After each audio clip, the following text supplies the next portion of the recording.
بنی اسرائیل کا ایک نوجوان تھا جو بہت گناہ کی زندگی گزار رہا تھا.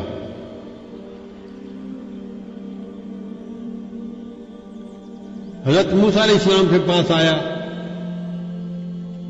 حضرت میں اتنا گناہگار، اتنا گناہگار، اتنا گناہگار، اب میرے لیے کیا صورت ہو سکتی ہے؟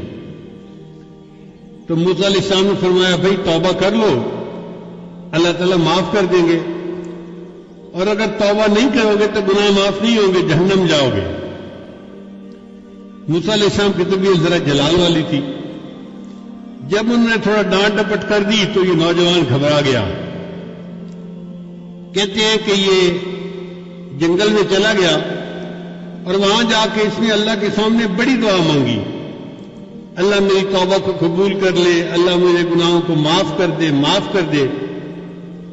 اب دعا مانگتے مانگتے اس نے ایک اور بھی دعا مانگی، یا اللہ اگر میرے گناہ اتنے ہو گئے ہیں کہ تیری رحمت ان کو معاف نہیں کرنا چاہتی اور آپ مجھے جہنم بھیجنا چاہتے ہیں، تو اے اللہ باقی جو میری قوم ہے نا ان کے گناہ بھی میرے سر پہ ڈال دے تاکہ میں اکیلا جہنم چلا جاؤں، باقی تو جنت میں چلے جائیں.